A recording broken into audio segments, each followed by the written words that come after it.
Good evening, and welcome to Talking Songs with me, Roland Jones. How are we all doing out there? Are we feeling better about the world? Are we feeling happier? Are we feeling freer? Or are we just still a bit nervous? Yeah, I think I'll settle with nervous. We've had a bit of a weird weekend, really, because it was quite a busy week last week. We had our wedding anniversary on Wednesday, and we went to a local restaurant, and I asked Leslie what she thought of her meal, and she said, yeah, it's nice. And she asked me what I thought of mine, and I said, it's tasteless. But I won't say the name of the restaurant, so there you go. Because it's not that far away from us. Anyway, so that was, but it was nice, just the two of us chatting. And then the following night, I went out to see a band out in Macclesfield. A couple of guys out that I knew they were playing at Mash Guru in Macclesfield, and got there, had a chat with them outside, blah, blah, blah, blah, blah. And I said to Leslie, okay, let's go in and get a drink. So we walk into the bar, and they say, well, you don't have to do it, but if you want to do the test and trace thing, we respect that. Okay, fine. So I take my phone out, and it immediately starts flashing a red light and saying you need to isolate for 5 days. So we say, okay, thank you very much. We better go and disappear. Of course, this could not have been worse timing, because the weekend it was my birthday as well. So from Thursday evening until 12 o'clock last night, we had to isolate, which meant our plans for the weekend were thrown out the window. But anyway, we survived. We had a large quantity of food and alcohol. Yeah, usual sort of stuff, really. But we couldn't go out with everybody that we'd planned to see. So, but anyway, we're here now. So I should talk some music, shouldn't we? So this is, since I've mentioned alcohol, this is a song about drinking, or more to the point, it's a song about not drinking. About one of those occasions when you think, oh God, I could murder a pint. Who fancies a drink tonight? I need to try ringing everybody, and nobody wants to go out for a drink, because they're all too busy. People are always busy these days. Oh God, how have you been? Busy. I don't know, I think it's a great thing myself. I think I'd rather not be busy most of the time, but there you go. So this is called Too Much to Do. And if Pat is listening, there's a verse dedicated to you. And if James is listening, there's a verse dedicated to you.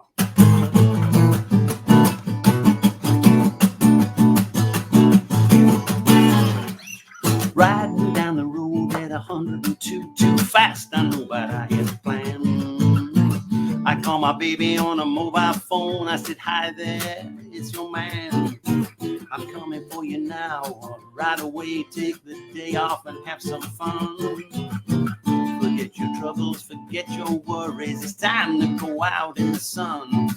She said, sorry, I'd love to come with you, and I do hope you understand I got too much to do.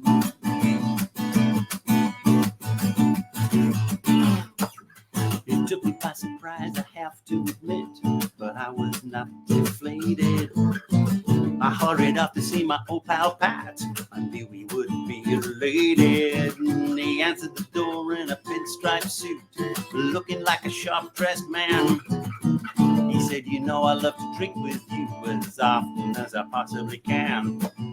But this time I can't make it, and I do hope you understand I got too much to do.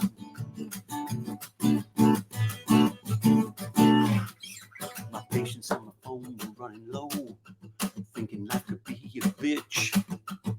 I really needed a beer or two, one for the road and one for the ditch. I thought about my drinking buddy James, a partner I knew I could trust. I found him in a terrible state, for me embodied but only just. He said, you can see my predicament, man, and I've lost a good few days. I got too much to do.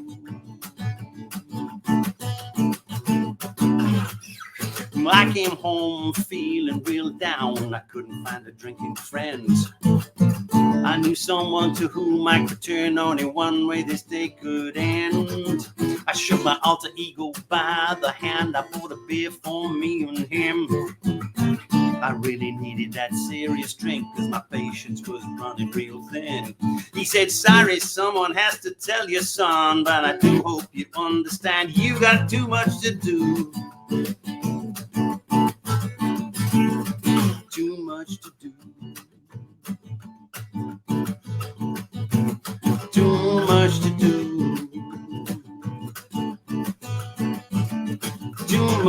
do.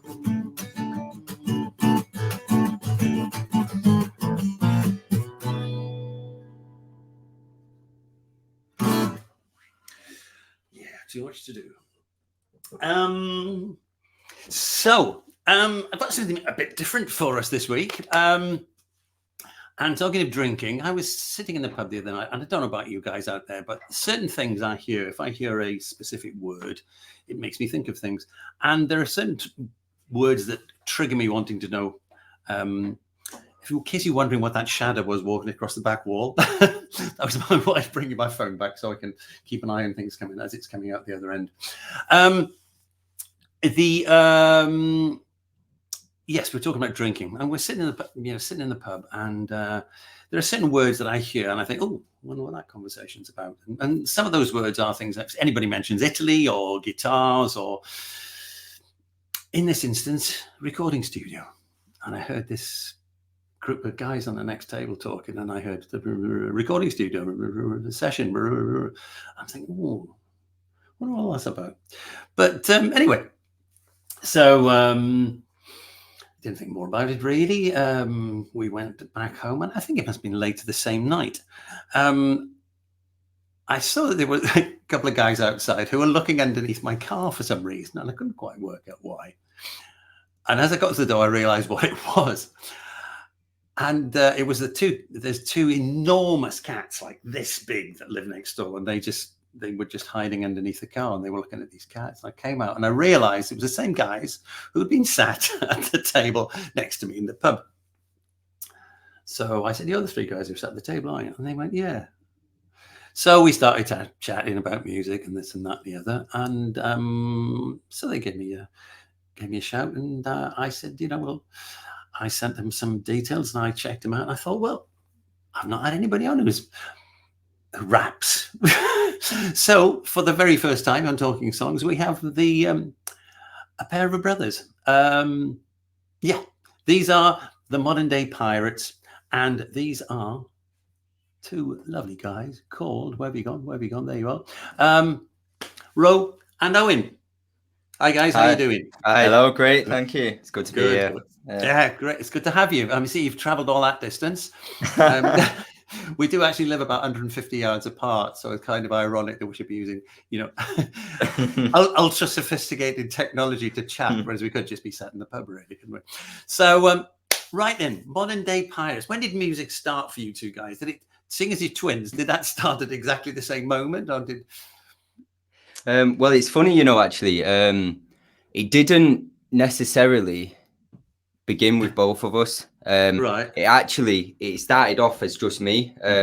Since we were very young, music was a big influence in our life. We just weren't creating it, if you know what I mean. And then that's cool. I got to like my mid-teens, and then I started writing. I started writing poetry, started writing lyrics, like bars, and started off as just a bit of fun, really, something like that. And we'd go to house parties, or I'd be in a group of friends, and I'd kind of show them what I'd written, and I enjoyed doing that, and that's all it was, really. But then we got to about the age of 17, and certain opportunities started coming about from me spitting. So Owen took it upon himself to say, you know what, take this more seriously, go with it, Ronan, go with it. And occasionally he used to write stuff, and we used to take the mick out of him. I was just literally the kid in the corner. Right. Okay. Like, what are you even doing? It's got to ask you the question: which one of you is the oldest? Me. Here's 18 minutes. We're twins. It's always the case. You're the big brother, aren't you? There you go. Exactly. Yeah. But yeah, one thing led to another. He had such a big involvement in what I was doing anyway. It got to the point where his writing was getting to a good level, and we were like, let's do this together. We're 10 times the brand together as we are on our own, and nobody has the chemistry that a pair of twins has. And that must have been about 2016, 2017, and then since then we've just been we've been in recording studios now for about 4 years, since about 2017. Right, cool, like that. Yeah.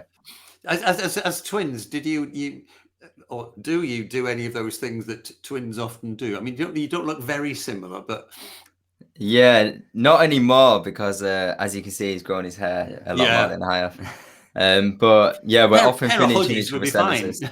Yeah, exactly. And when he had short hair, he looked exactly alike. But Yeah, like we finish each other's sentences and stuff, I guess. Oh, Yeah, did yeah. you? Oh, that's brilliant. Yeah, quite often. Yeah, we do that quite often. But we I look mean- at each other, we're like, well, Yeah. people always was- say, you know, if one of you gets hurt, does the other feel something? But Yeah. we tried it, we tested it. I had a couple of friends who were twins, and they spent this one summer. They used to run a bar in Didsbury, and one summer before they opened the bar, they'd spent the summer working in a bar in Greece, and they'd just do alternate shifts. So one would start in the morning, and then the other one would take over in the afternoon, take over. And now you know what it's like at beachside bars, that they're open at 6 to serve breakfast, and they still open at 3 o'clock in the morning. Mm-hmm. And one of them was serving somebody one night, and he heard this guy say, "God, that bloke works hard, you know. I was in here the other day, and he was in at 6 in the morning, and he was still here at 3 o'clock the following day." And my mate was just, he said, I couldn't bring myself to tell him, it was too good. Which is brilliant. Okay, Yeah, so it's it all started like that. And how did you, now, as if we've not spoken much about this, because this is, we've not had a lot of time really, but how did it start off in terms of the music? Because I get the impression that you've only started playing instruments relatively recently. Yeah, so we've been writing, like we said, for, I guess he's been writing for 7 years or so. I've been writing for 4 years. And then as we were getting into the studio, we were working more with Logic, and we were learning how to manipulate our voices, how to record and stuff. Yeah. And we didn't have the control we wanted. So around, I guess, 9 months ago, Rose started learning to produce, and we had a friend around us called Stringfella who we do a lot of stuff with. He's a fellow artist. He taught us to just pick up a string instrument and to just give it a go. So we've not had formal training, but in the last, I guess, 9 months or so, 7 to 9 months, we've been experimenting with live instruments and stuff. Exactly. I think that's it. Like the biggest limiting factor to us releasing music was waiting on producers or finding the right producer or Literally. whatever else. So I was like, you know what, cut out the middleman between ourselves now. And I just took the plunge. There's a lot to be said for it, I have to admit. It's like, you're saying, well, when's he going to turn up, and when are they going to do this, and when are you available, and all that sort of stuff. Exactly. So at the beginning then, you said before you'd been going into studios for about 6-7 years. Yeah, is that right? So into studios for about 4 years. 4 years, okay. And when you were doing that, were you just going in with the words, with just the lyrics, or did you have an idea of what you were going to do? So I guess at first we didn't really know what we were doing, so we just copied what people were doing around us, I guess, and we just went in with lyrics and put it over a beat. But when we started knowing to kind of how a studio session works, we found that the best way we worked quickly we found was to just show up and build the beat with the producer and see how you feel, how you react to it, and something will come along then, and we'll kind of just do it on the spot. Yeah, exactly. But I think the truth is, until we started sort of buckling down and learning music theory, I think there's only a certain extent of control, creative control or freedom you can have in that respect. So it was, sound, exactly. So it was very much just kind of writing the lyrics and working with a producer who could assemble. When you say music theory, what sort of elements of theory do you mean? Do you mean like... So for me, it was like, so before 7 or so months ago, I didn't even know what a key meant. Do you know what I mean? So it was sort of learning the basics, chords, keys, everything like that. And then because I was learning to build beats, everything else came with that. So, exactly that. So I've just been learning, building on it more and more, and learning all the very intricate different types of chords and everything like that. What works well together, how to evoke certain emotion with certain chord progressions and stuff like this. And then drums as well. I've been picking that up just through programming and stuff like this. I think it's interesting what you say about you've kind of learned the theory as you're going along with it, because I think, sort of traditionally things used to be taught in the way they'd like, right, give you the theory, now learn to use it. Whereas I've always believed that the way you work with something is the best way to learn about it. Because until you actually need to use it, the theory doesn't mean anything. Exactly. Yeah, 100%. That's good. So what's the starting point for songs for you? You start with at that point you must have been starting off with the lyrics. Yeah. I think, yeah, or sometimes a producer would send us a pack of beats already. All right. That was rarely, and again, it wasn't really how we wanted to work, but it was efficient. Yeah. Yeah, I suppose, but that, you know, that wasn't how we wanted to be working. Now, I guess it'll either be that we'll be in the studio together, just building something. And again, it'll almost simultaneous. There isn't really a starting point. We're just in there kind of vibing and something comes together. Or Ro will come to me with a beat or the start of a beat or the start of a verse. Yeah, it's really funny because as you're talking, because the image in front of me is quite small, it's almost, I can't quite tell who's speaking sometimes. Seriously, it's almost like, it's almost like it's just one continuous sentence that comes out of two separate mouths. It's brilliant. Okay, I've just got a few messages here. Christopher Hallam, is he a friend of yours? That string fella. That is String Fella. Hold on, Mr. String Fellow. Great artist. Thanks for joining us. And Tyler Ralph. Yeah, that's our cousin. Yes, Tyler. Oh, right. Okay. Family affair. Great. More for that. Excellent. So I think it's time we heard a song. Now I have to ask for Lazy Row. Yeah. Cool. You know, it's a shame we never got a video for that. I think at some point we might do a video for that. A lot of people like that one. Yeah, it's good. Cool. It's nice. It's a nice tune. It's good. I have to say I was very impressed by the quality of the recording on those videos. I have to say it was pretty amazing. Given the fact we've only been doing it such a short period of time, I think it's remarkable because the mixing is it's good. Thank you. Appreciate that a lot. Yeah, thank you. Okay, let's have a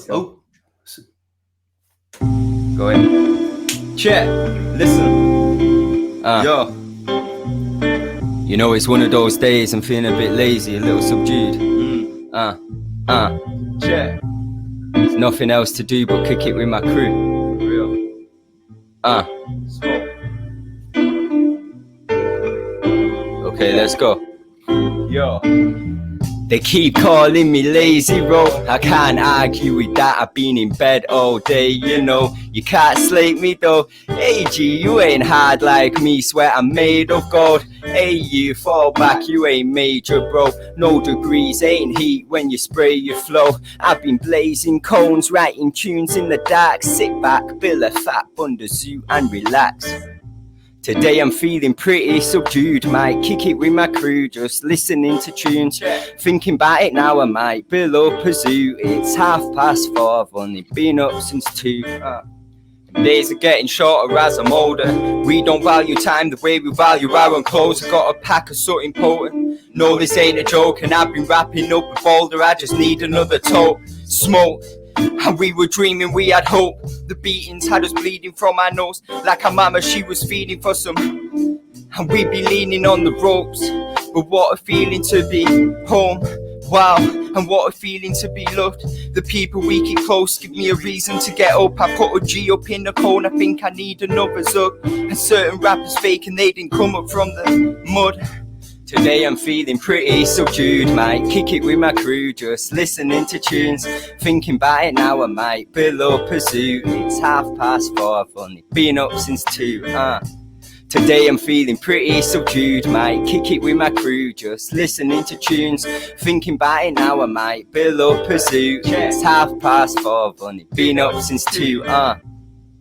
But the thing is, I'm not lazy, I've just been staying up late, overthinking lately. It's smoking over drinking, but I still like getting wavy. I'll be talking in the morning straight, waking up and baking. Throwback to Belgium, the food was amazing. Little flavour of the things that we could do if we made it. Champagne glasses, throwing toast to my favourites. After that I'm rapping fatties, blowing smoke to my haters, dog.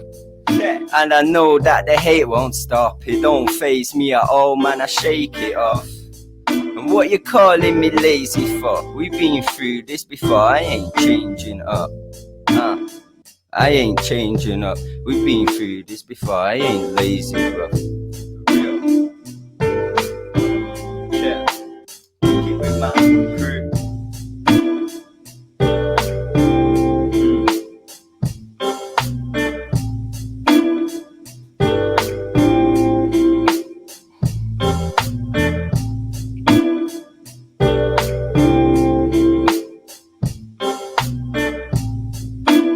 Lazy Row, Modern Day Pirates.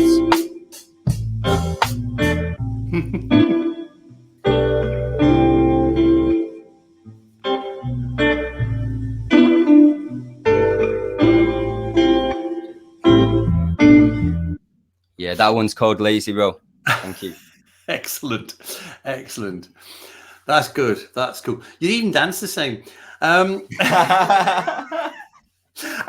tell you what I really do like is the fact you do this kind of that you take, one of you takes the lead voice and then the other one just joins in odd phrases. Yeah. Now, is that quite? I mean, I'm ignorant of this style of music, but is that quite a common thing to do? Because I have to admit I've never heard it before. Yeah, so the kind of idea of backing and the ad libs is something that people, I wouldn't say do, because these kind of performances aren't regular, but it's something that we've kind of built upon. And this is what we mean by the unique chemistry. The way we kind of work, I think, and this is just my observation as a consumer of music too. I think the way we do it is different because it's genuinely like we're just on the same level connected, because we are. Yeah. And when we're on stage in our element, it's literally just, it's like we're one and the same. There's just complete synergy. So I'm glad we got you to stand up. Yeah, 100%. Way better. You've turned into two different people.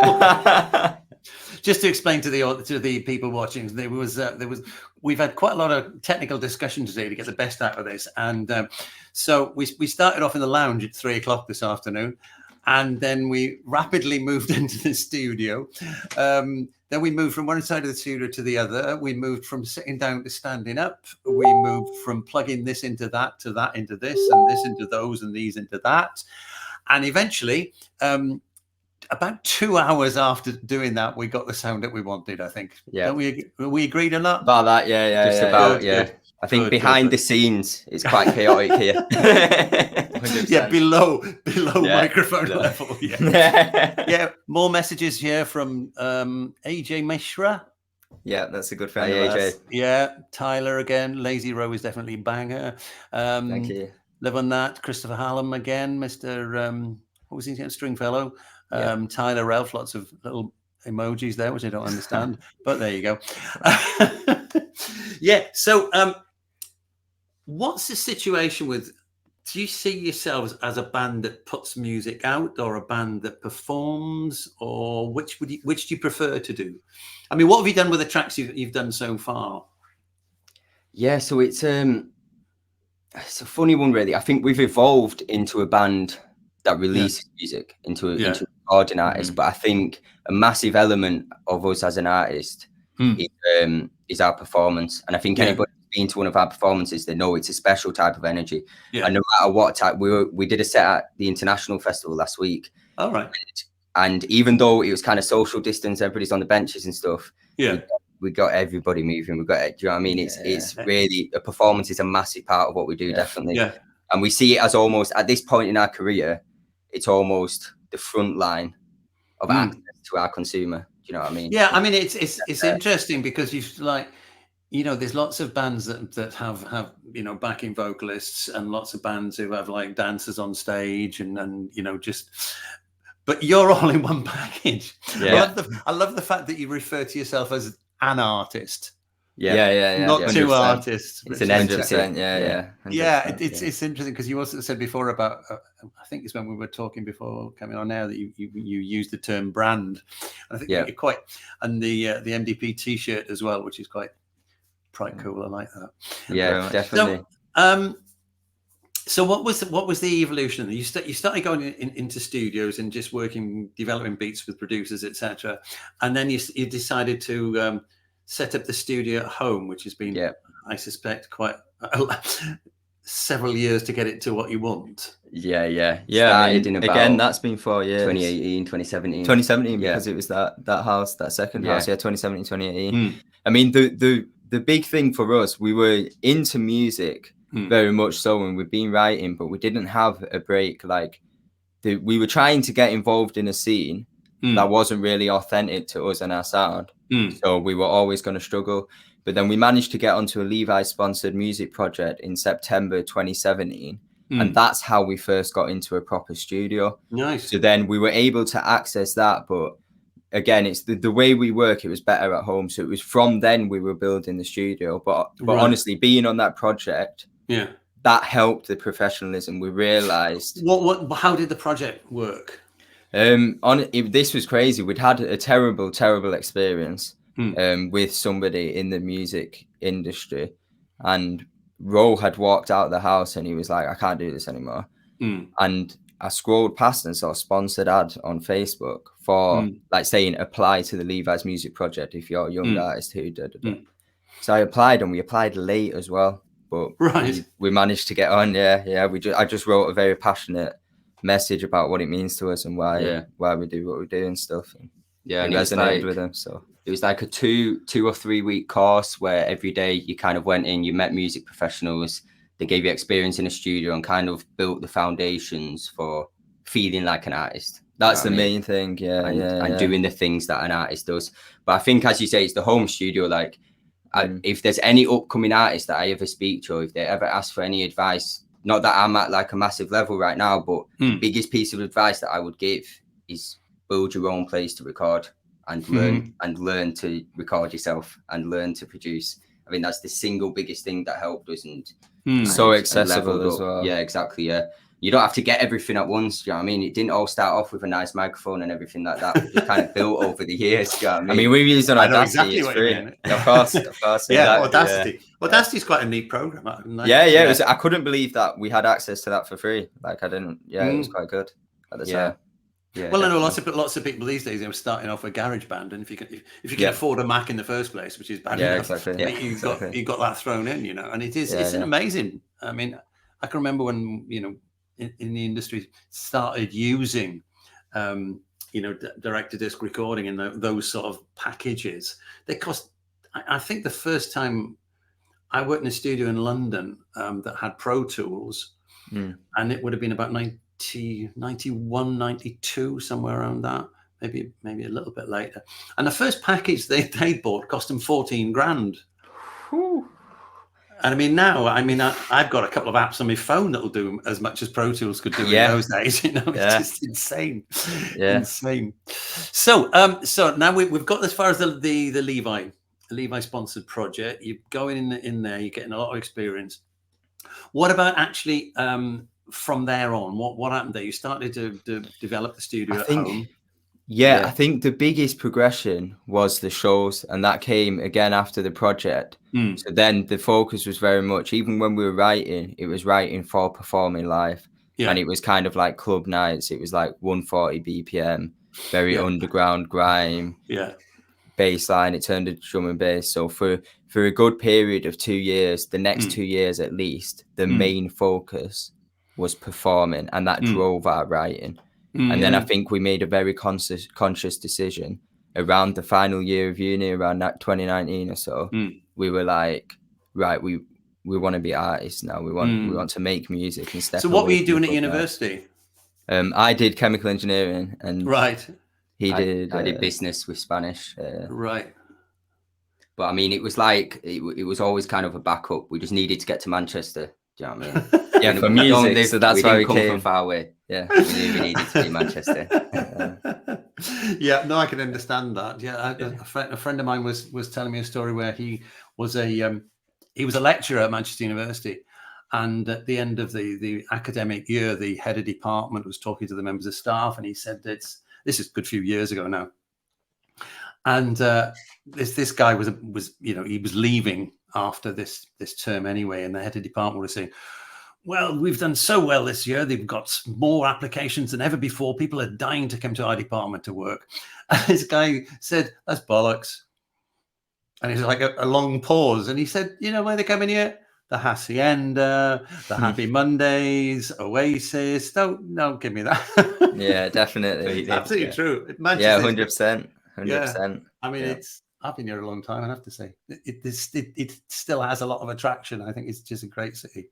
Yeah, definitely. A good place to be. It had to be the one for us, And university for us was the only route. We were blessed enough to, for whatever reason, we knew school was the only way we could get out of the place we were at. So university was how we could get to Manchester, and we knew that would be brilliant for our music. So excellent. Right, we've got We've got some more messages here. Yes, boys, from Becky Stott. Yes, Becky.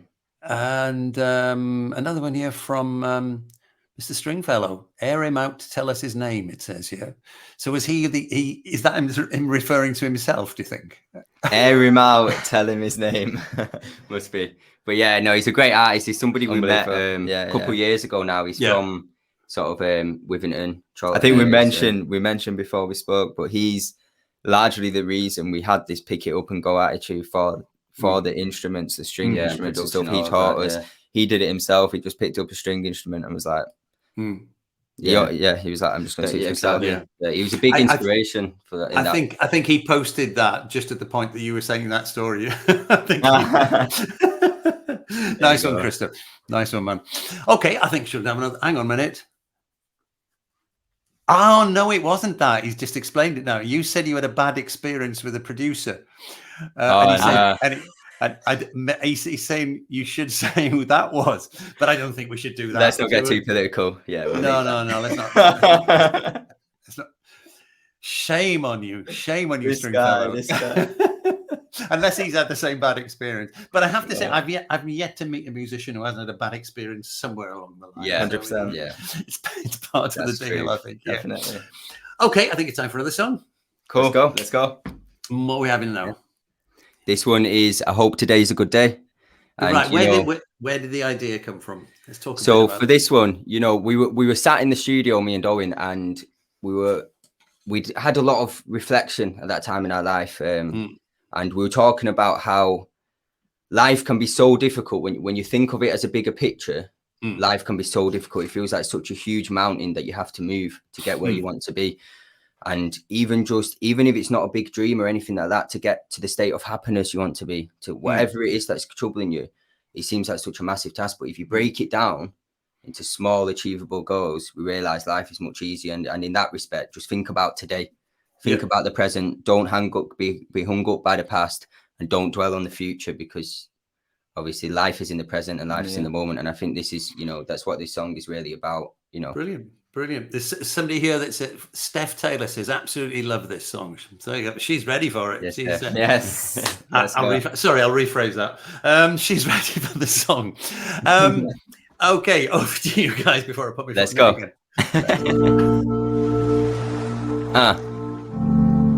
Yeah. Kicking back, thinking back. Steady, bro. If I set a small goal, I think I'll always succeed. I hope today's a good day. I hope this week's a good week. In life, it seems there ain't a thing that's guaranteed. You're either going with the flow or getting caught up in the reeds. Yesterday was hard, but today will be better.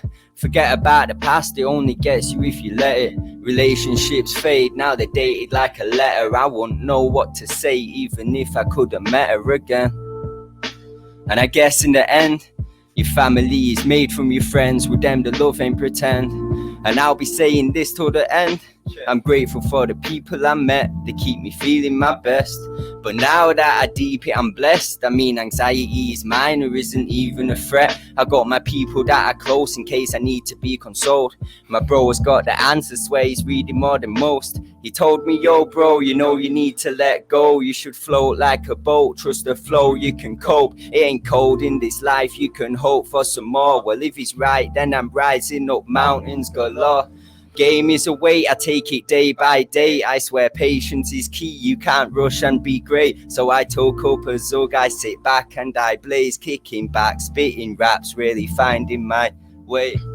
The obstacle in life is the way. You've got to fall sometimes, but life is what you make of it. Your reaction to it all will carve the shape of it. Quit the acting, you should talk if you weren't raised in it. I woke up late, still baked from the night before. I've been called, and I got things to do and guys to call, I wanna hide. Deep inside it's hard to find a reason to live. Half the time I thought you loved, you hardly tried to start to cry. I opened up, closed the book, the story's over. I thought we would be forever, hoping we can be together. but forever don't exist. I know you lead to see who's better, so what's the point? But we will see who's better, and we will see who's stronger. I'll no longer ponder things I have no control over, wasting time on what we don't control. If you let a bird fly, it won't always come home. If I set a small goal, I think I'll always succeed. I hope today's a good day, I hope this week's a good week. In life it seems there ain't a thing that's guaranteed. You're either going with the flow or getting caught up in the reeds. Yesterday was hard, but today will be better. Forget about the past, it only gets you if you let it. Relationships fade, now they're dated like a letter. I wouldn't know what to say even if I could have met her again. And I guess in the end, your family is made from your friends. With them the love ain't pretend. And I'll be saying this to the end. Yo, Roland, I'm grateful for the set, stay blessed. Check. Boom. Excellent. One of the things that struck me about about your lyrics is that I got another comment there from Ty. They're definitely one of the best songs by these. Thank you. And some more stuff from Stringfellow. One of the things that strikes me about it is quite often, I mean, a lot of people who write songs these days aren't that bothered about rhymes, right? And I don't mean what you're doing, but sort of more sort of folky acoustic songs and stuff like that. I often hear people and they just don't bother much with rhymes. Now, I'm a great believer in rhymes, and what you guys do is I mean, it's pretty strict, really, isn't it? You know, in terms of getting it. You know, yeah. The lines in that about going with the flow and what was it? Get lost in the reeds. Yeah, it was all that phraseology around there, and all the sort of symbolism of water and stuff. Yeah, fantastic. Yeah. And Thank you. It's it's Steph Taylor here. So proud of you both. You've come so far. Thank you, Steph. Never go up in your dreams. Love you both loads. Thank you. I love you too. You got some serious fans out there. That's ironic, but is it? She's still one of our biggest fans. I appreciate that. Well done, Steph. Well done, Steph. It's how do you actually? I'm just trying to imagine how you write. Yeah. I mean, because you've got like, it's not as if you're writing in a musical sense of you've got like, you know, restricted patterns, or is it? I don't know. Do you write? Is there a verse and a chorus? I mean, you've got like a repeated, like a refrain, if you like, that crops up every now and then. Is the space between it always the same, or what? Not necessarily. Yeah, I think it's never the same. It's never is the same, really. We really we like to leave ourselves open, very open. So then you come back when you're actually writing it. You come back to the punchline, whatever that is, whether it's one line or two lines. You come back to that when you feel like, really. Exactly. Yeah. Pretty much, yeah. And we used to do it so that we did have like bridge, hook, this bit, that bit, and it wasn't the way we couldn't express ourselves in the way we wanted to. And we realized a lot of the artists that we listen to that influence us in a certain way, they don't stick to these rules. They do experiment with the beat and the sounds and where they drop certain vocals in. They might drop out a sound and start talking, like literally. So yeah, exactly. Who do you? I mean, this is a whole new world for me. Who do you listen to? What artists do you like? Like growing up, I think the two biggest influences were Kanye West and 50 Cent. Growing up, and that was obviously American influence quite big. But then as we got older, we stopped being able to relate with American artists so much, and we started focusing from the age of like 13 or 14, I was hearing like Shorty and Get and I was like, what is this? I don't know. And I started hearing UK rappers and especially Manchester rappers from that age, and I was like, okay, they're talking about they're using words that I understand and stuff. So, and then I always find it bizarre that British rappers would put on American accents and stuff. So I guess creatively, it was very much Manchester artists, Bugsy Malone, and then London artists at the time, Skepta. You've probably heard of him. He's one of the front runners. And A$AP Rocky, he's an American artist who massively influenced the way we create music, especially production-wise. Exactly. And that's, to be honest, under the same breath, people like Kendrick and even Travis Scott to an extent. I've never been a massive listener of him, but the way they create tracks and manipulate sounds and distortions, it taught us it's nothing new. Like they're influenced by people before them, like 3 6 Mafia and things. But it's really opened our eyes to not having so many rules, to not being so strict with our writing. Exactly. Yeah. Like, the only rule, the way our creative process works, it starts with emotion. It's a feeling, something's happening. We're feeling an intense feeling, and then we talk it out, or I might write one line down, almost a short poem.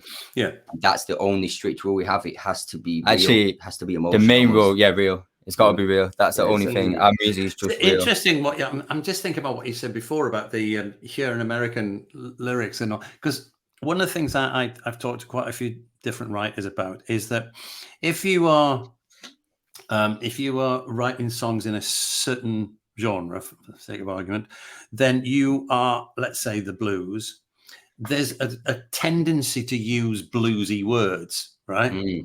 So one of the first songs that I ever wrote was about that. Was called "I've Never Been to Memphis," because those are Memphis is one of those names that crops up all the time. Tennessee crops up all the time.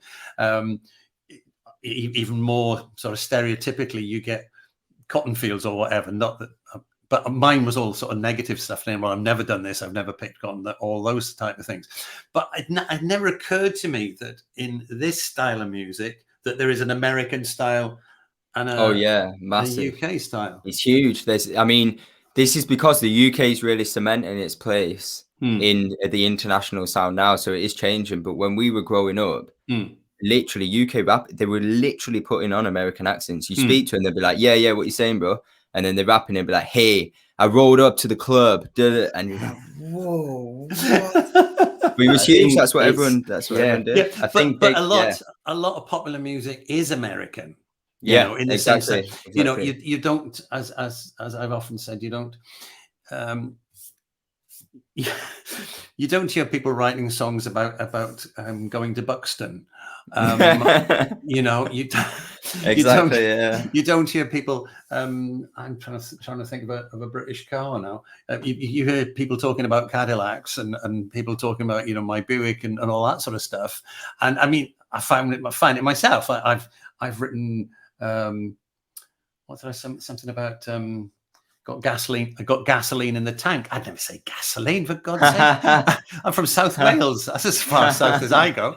But there is, and it's kind of it's acceptable because sometimes the English equivalent doesn't sound right. I know I've told this story before on this show, but I used to work in a band with a guy who wrote great songs, but he wrote one which was a sort of road song, and the first line was, "I got to Matlock just before the break of day." And it never sat right with me that, it's going, I got to Kansas just before the break of day, or I got to Chicago, Matlock. It didn't fit. But I hadn't realized that because that permeates a lot of popular music, rock music. Yeah, 100%. But I hadn't realized it was the same thing. Yeah, definitely in rap. And it's got to the point now that London music has been popularized, drill recently, or grime beforehand, and now people in Manchester are using London words and a London accent, which so it's even internally now. Well, I mean, that happened as well with the punk thing, didn't it? Okay. Well, before your time, obviously. The punk thing in the 70s, in 76, suddenly was, everybody was, if they wanted to be doing something that was considered punk, it was with a London accent. Even though they were from Middleton, for the sake of argument, not that I know any punks from Middleton, but they. So it's quite interesting that. How long do you reckon? I mean, this might seem a bit of a silly question. When you're writing, how long is it before you think you've got your song complete? Because I suspect the way you build it up, it's not like if I write a song, I sit with an acoustic guitar or an electric guitar or whatever, and I will play the song. I'll play it over and over, and I'll work on the chords, maybe add bits to it and add words. But then once that's happened, then I can record it.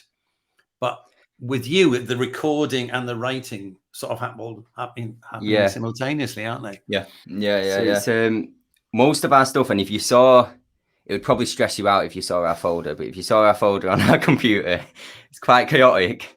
everything's a work in progress, basically. Like we'll start a beat and it will become a demo. Do you know what I mean? And maybe we've laid down 1 verse or 2 verse, or maybe we've laid down everything we think we want on it. But at that stage, we call it's just the demo.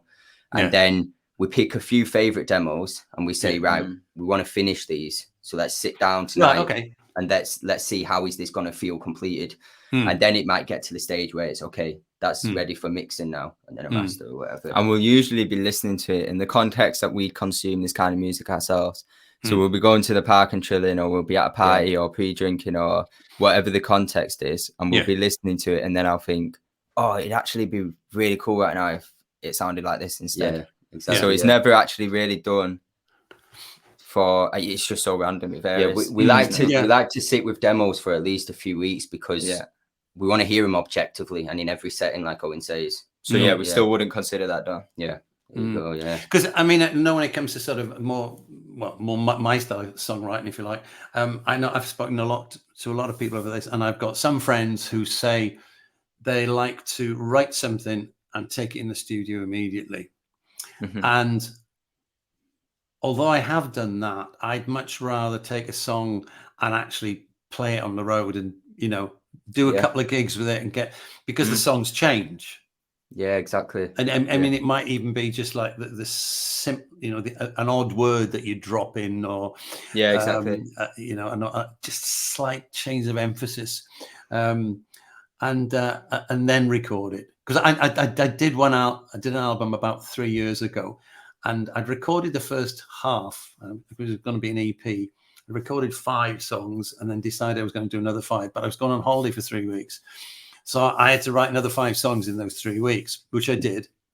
And they worked well. But I don't think I've ever played any of those 5 songs live. Yeah. Because they don't feel... they don't feel ready, despite the fact they've already been recorded. And had airplay, you know, it's weird. Yeah. So it's quite... It's a different process for you guys, because you kind of build it up as you're going along. Very much so, 100%. And I kind of resonated with what you said about even dropping different words in and out, because the way I write specifically, and I have a couple of friends who write in a similar way, I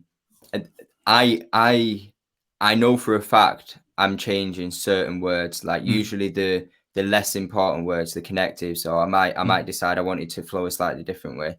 So when I've written a verse, I almost never record the final version after I've written it. Yeah, like almost that would be very rare. It's always a few drafts, really. Sort of first definitely. draft one, and then we'll kind of go back. Not to say we couldn't. I'd just rather not. We'd rather not. I think as well at the moment, because I'm still very much at the beginning of my production, sort of, you know, getting into producing and all that stuff. I'm at a stage where every time I go back to a demo, I'm like, no, I want to change that bit of the beat. No, I want to. No, let me do that differently. So, are you working full time as musicians? Yeah. At the moment, and we have been since 2020. Since about the start of 2020. Yeah, it was unfortunate. We had a part-time income from shows, live shows before the lockdown. And that was something we were hoping to progress and increase our value. So hopefully that will then subsidize this. How have you managed through the pandemic then? Struggle, just universal credit. Haven't really. That'll do. Struggled. Yeah, because you couldn't have picked the worst time to become a freelance musician. Really, absolutely. I mean, but you know what? On a serious note, we've learned a lot, though. It's been a big test, and I've learned a lot about myself. We've learned a lot. It's been a very troubling time, very tough time. But as a result of that, we really have come leaps and bounds as people and as artists in the past year. It's strange because I mean, I know quite a lot of musicians who've made quite serious decisions about this, because there's a very good friend who's a bass player, you know, trained bass player, you know, got a degree in bass playing, in contemporary music, and he's a great player. He's a lovely guy, but he can play anything, and he's very, very good. But what he's decided during the pandemic is to actually start having a different job that he can turn to and only play the gigs he wants to play. So he doesn't have to take the you know, every wedding gig that comes along just to get some money in his pocket, you know, because that's his choice, and it suits some people to do it like that, and it suits other people to keep actually still doing the day gigs as well, sort of thing. But you've done well to survive. Yeah, just about. Yeah, we've had a lot of good people around us who have supported us and stuff, and exactly. Yeah, I think that's a massive part in it. Yeah, you can't forget to mention the great amount of support we've had around us from friends and family that have believed in us more than anything. They've believed in us and told us, you're doing the right thing. This is what you want to do. You're doing the right thing. Go for it. I think so. Yeah, it is fantastic. I mean, there's half a dozen people who've cropped up here, and they're all very, very positive about what you do, and it's it's lovely. That's really good. Yeah, it means a lot, genuinely. Yeah, it must be a big help to surviving with no money in your pocket. So, where can people find out more about you? We've got where are we? I've just put the banner up before. I'll just stick that on again. So you're on Instagram. We're on you've Instagram, got a lot of stuff on YouTube. Yeah, we have. Yeah, and we'll be releasing a lot more content. We've been working alongside Dan Needham, an amazing videographer. He manages to work with us to create the movies we want, and we've got a lot more of those coming. So YouTube's the main place for our content. We're on all digital stores, so whatever you listen to music on, we'll be on. But search MDP on stores. We're not under Modern Day Pirates, so you won't find us. You just find some random American drill artist. I think that's what comes up. That's not us.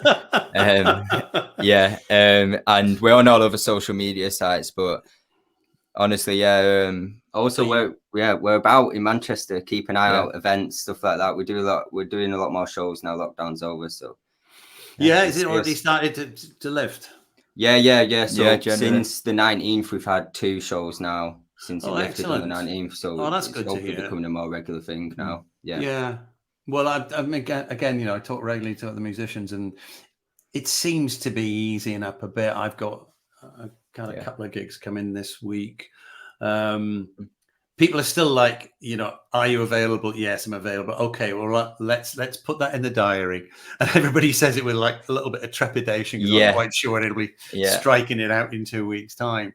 But no, that's great. So it's been great having you here in the studio, as they say, and I've thoroughly enjoyed it. I'm so glad. Enjoyed it too. I'm so glad you both came along to see the cat underneath the car. Yeah, we never got to talk. So listen, what's the last song going to be? What's this one about, and how did it start? So this one's Finding My Way. It's on YouTube. It was our second most recent release. I think you began to write this, didn't you? Yeah. So it was this was one of those. It was one of the first beats that I self-produced. Just sat with the beat, was listening to it for a while, and it was at a point in our life where we were kind of converting a lot of negative energy to do with our past trauma, stuff like this, and we were trying to convert that into drive, a driving force, something positive, finding our way. Do you know what I mean? And a lot of times, historically for me, like traditionally, if I feel nostalgic, that's linked with sort of sad feelings, negative feelings. Right, okay. We're trying to change that. Let's push forward. Let's find our way. That's good. To sort of yeah, that's it. Let's go. Excellent. Let's Hit go. it, DJ.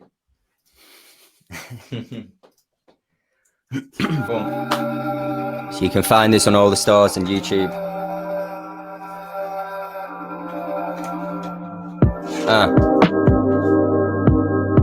Check. You know them ones when I'm bored and alone. I'm all nostalgic, rolling a comb. My mind goes back to times in the past. Now I'm caught in a trance as I'm folding a road. At a time it was hard in a home that was cold, on a road where most lost their hope to cope. Rest in peace those that overdosed. Same goes if you chose the road. Look, I had to let the trauma go. No joke, I was heading for a lonely road. My bro told me you should take it slow. Remember you said you was lazy, bro. Yeah, I know, but I just can't tell them no. That's the reason I'm stressed, cause I take on loads. Fakers and leeches, I hate them both. Real talk, I won't let them delay my growth, no. See, I'm trying to move forward despite my past. If I don't process most of the stuff I've been through, one day it's gonna bite me back. It's hard to move on with a shattered past, but you know me, I've been learning to cope. I'm on a journey to grow from a fighting lad. I'm at a lost and me finding my way. It's the cost of a life around violence and pain. You left, my mind went the same, and the next 5 years was cycle of rage. Check, mic check. Up on the mic, 2 secs, 1 sec, 2 repping the pirate crest. Who's next? It's time for kids like us to live before death. I flip my zug, I hit before bed like Z3 hits at least. And then check. I was chasing a check, but the chase itself was raising the debt. And that's what they do to us. Try to screw with us, but I'll make my own paper. I don't think I'm a saver. I used to do things I had to do, a money maker. I did things I go on to regret later. But now I'm smoking, I'm feeling traumatized. I don't think I could carry on coping. And since we were 45 and we were more concise, we were mortified. We didn't know there was more to life, and they could take your body right, but they can never take your mind. Brother, they're gonna try change you, tame you, fake you, fade you, try to erase you, skate through, stay true, stay you. System, they're gonna try change you, tame you, fake you, fade you, try to erase you, skate through, stay true, stay you. Only the real will pave through. Only the real will pave through. So I'm trying to move forward despite my past. For real. Yeah, man. Exactly. And all this growth we've been doing recently, it's all been about letting go of the past, or using it as a fuel for the future, instead of something to just hold us back. That's what we're all about.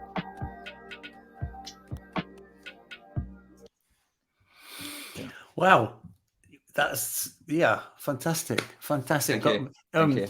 Becky has written, got goosebumps at this. Wow, you guys are so sick. Fantastic. Thank you. Yeah. Well, thank you. Thank you. Thanks for really having us. Oh, I know what I wanted to ask you. There's a technical question.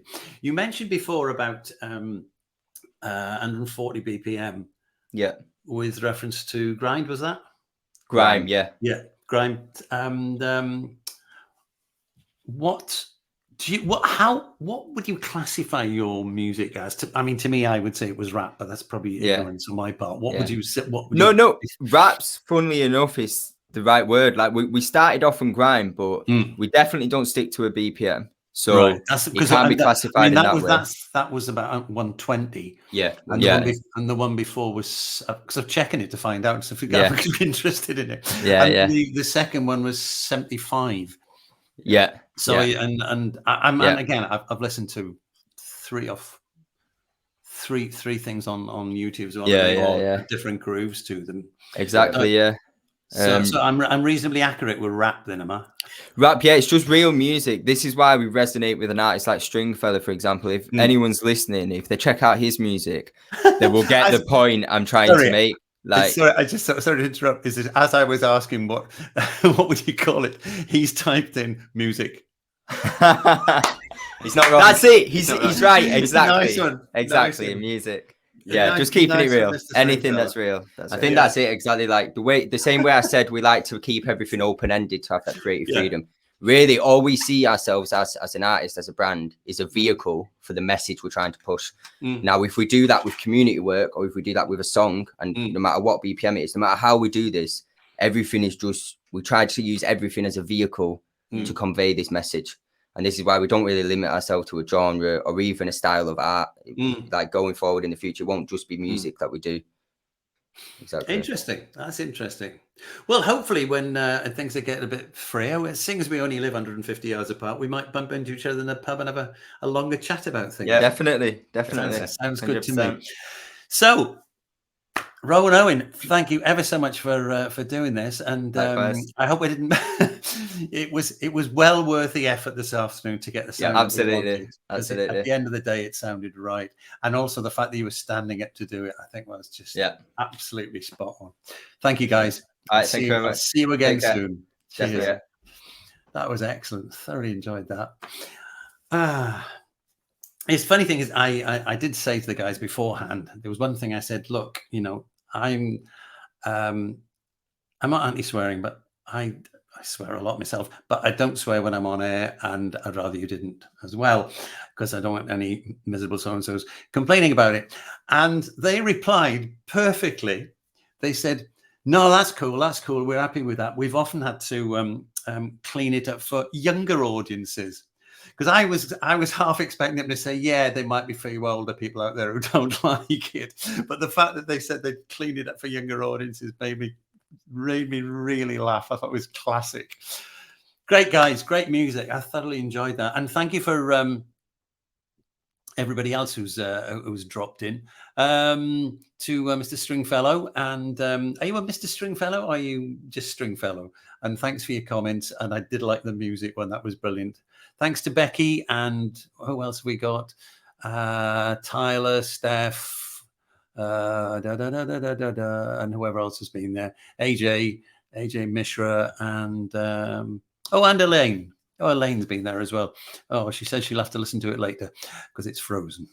So that's all for this week. And I shall be back next week with Mr. John Jenkins. Now, John is a songwriter from Liverpool. And I'll, in fact, be performing with him at the end of August down in Leek in the Cock Inn. So I'm looking forward to that. And I'm just looking forward to it. Was it? And I'm getting suggestions here. Right. And decent suggestions. I'm saying things to me. Okay, so yeah, thanks for listening. Thanks again to Rowan Owen. That was just fantastic, guys.